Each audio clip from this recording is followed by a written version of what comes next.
नियोग द्वारा धृतराष्ट्र, पांडु और विदुर का जन्म से पहले मैं आपका ध्यान थोड़ा पीछे लेकर चलता हूं।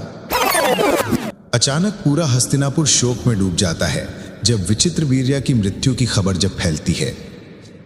महाभारत की शुरुआत हस्तिनापुर के सिंहासन से हुई उस त्रासदी से जिसने आगे चलकर पूरे भारत के भाग्य को बदल दिया। यह है नियोग की अद्भुत और कम ज्ञात कहानी। महारानी सत्यवती भयभीत थीं। अगर राजवंश ही समाप्त हो गया तो राज्य का क्या होगा। सत्यवती रोते हुए भीष्म की ओर देखती हैं, लेकिन भीष्म प्रतिज्ञा के कारण विवाह नहीं कर सकते थे। इसलिए किसी भी तरह वंश आगे बढ़ाने का उपाय ढूंढना जरूरी था। पुरोहित और राज परिवार समाधान खोजते हैं। प्राचीन काल में एक परंपरा थी, नियोग। जब कोई राजा संतानहीन रह जाता था तो किसी योग्य तपस्वी से वंश आगे बढ़ाने का अनुरोध किया जाता था। और सत्यवती को याद आया उनका अपना पुत्र महर्षि वेदव्यास। सत्यवती ने अपने पुत्र वेदव्यास को बुलाया, जो तपस्या में सिद्ध, धर्मज्ञ और तेजस्वी थे। उन्होंने आग्रह किया कि वे विचित्रवीर्या की रानियों से नियोग द्वारा संतान उत्पन्न करें ताकि हस्तिनापुर का वंश जीवित रह सके।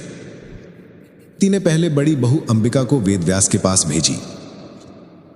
पहली रानी अंबिका वेदव्यास के दिव्य तेज को सहन न कर सकी और आंखें बंद कर लीं।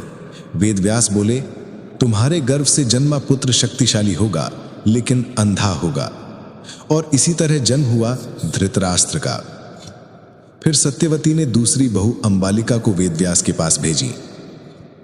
दूसरी रानी अंबालिका भय से पीली पड़ गई। वेदव्यास बोले, यह दोष तुम्हारे पुत्र में आएगा, वह कमजोर शरीर वाला होगा। और जन्म हुआ पांडु का। फिर सत्यवती दोनों रानियों की प्रतिक्रिया से निराश होकर सत्यवती ने अपनी एक दासी को भेजा, जो न भयभीत हुई न विचलित। वेदव्यास ने कहा, तुम्हारे गर्भ से जन्मा पुत्र धर्म और नीति का स्वरूप होगा। यही जन्म हुआ विदुर का। इसी प्रकार नियोग की इस प्रक्रिया से हस्तिनापुर को मिले 3 स्तंभ, धृतराष्ट्र, पांडु और विदुर। और इन्हीं तीनों की संतानें आगे चलकर महाभारत के महायुद्ध का कारण बनी। यही थी हस्तिनापुर वंश की वह शुरुआत जिसने इतिहास की दिशा बदल दी। वीडियो पसंद आई है तो लाइक कीजिए और सब्सक्राइब करके अपने दोस्तों को शेयर कर दीजिए।